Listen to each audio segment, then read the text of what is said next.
que tous les animaux sont utiles à la terre. Dieu créa les serpents, ce n'est pas sans raison. Et s'il est un animal qui peut être nuisible en cette vie, c'est peut-être nous, humanité sordide. Un homme vit une couleuvre. « Ah, méchante, dit-il, je m'en vais faire une œuvre agréable à tout l'univers. » À ces mots, l'animal pervers, c'est le serpent, je veux dire, et non l'homme, on pourrait aisément s'y tromper. À ces mots, le serpent, se laissant attraper, est pris, mis dans un sac, et ce qui fut le pire, on résolut sa mort, fut-il coupable ou non.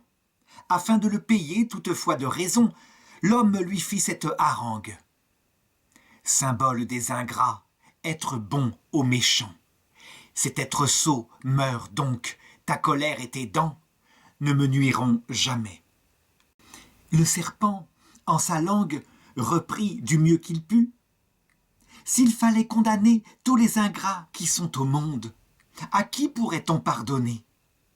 Toi-même, tu te fais ton procès, je me fonde sur tes propres leçons.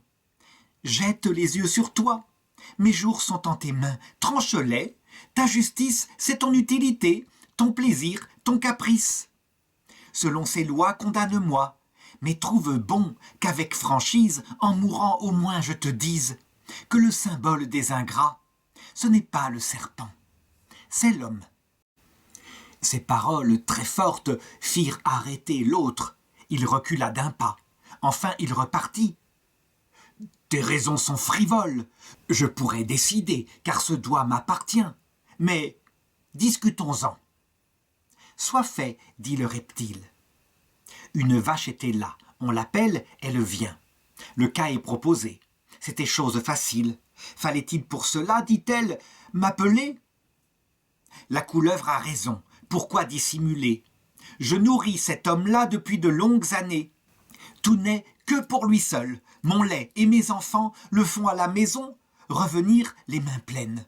Même, j'ai rétabli sa santé que les ans avaient altérée, et mes peines ont pour but son plaisir ainsi que son besoin. Enfin, me voilà vieille, il me laisse en un coin, sans herbe. S'il voulait encore me laisser paître, mais je suis attaché. Et si j'eusse eu pour maître un serpent, eût-il su jamais pousser si loin l'ingratitude? Adieu, j'ai dit ce que je pense. L'homme, tout étonné d'une telle sentence, dit au serpent « Faut-il croire ce qu'elle dit? C'est une radoteuse, elle a perdu l'esprit. Mais écoutons donc ce bœuf. » Ainsi dit, ainsi fait. Le bœuf vient à pas lents, et quand il eut ruminé tout le cas en sa tête, il dit « Pour vous seul, humains, je porte les soins les plus pesants, parcourant sans cesser ce long cercle de peine, qui revenant sur moi, ramène dans nos plaines ce que Cérès nous donne et vend aux animaux. Cette suite de travaux pour récompense a, que tant que nous sommes, force coût, peu de gré, puis, quand je suis vieux, on croit m'honorer chaque fois que les hommes achètent de mon sang l'indulgence des dieux. » Ainsi parla le bœuf. L'homme dit « Faisons taire cet ennuyeux déclamateur. Il cherche de grands mots et vient ici se faire au libre arbitre accusateur. Je le récuse aussi. » L'arbre, ensuite, fut pris pour juge. Ce fut bien pis encore. Il servait de refuge contre le chaud, la pluie et la fureur des vents, et pour l'homme seul il ornait les jardins et les champs. L'ombrage n'était pas le seul bien qu'il sût faire, il courbait sous les fruits, cependant pour salaire, un rustre l'abattait, c'était là son loyer. Quoique pendant tout l'an libéral il nous donne, ou des fleurs au printemps, ou du fruit en automne, l'ombre l'été, l'hiver, les plaisirs du foyer, que ne les mondait-on sans prendre la cognée?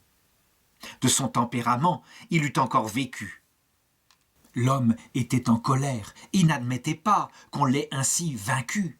« Je suis bien bon, dit-il, d'écouter ces gens-là. » Du sac et du serpent aussitôt il donna contre les murs tant qu'il tua la bête. Que l'histoire de ce serpent nous apprenne une chose. Oui, tout a son rôle dans l'univers. Sans les serpents, il y aurait trop de souris. Mais si on prend le sens symbolique du serpent, le démon, l'ange révolté, qui sans cesse vient nous persécuter. Eh bien, il a une utilité. Il nous apprend, par ses malheurs, la vraie mesure de nos jours et à cesser de nous croire centre de toutes choses.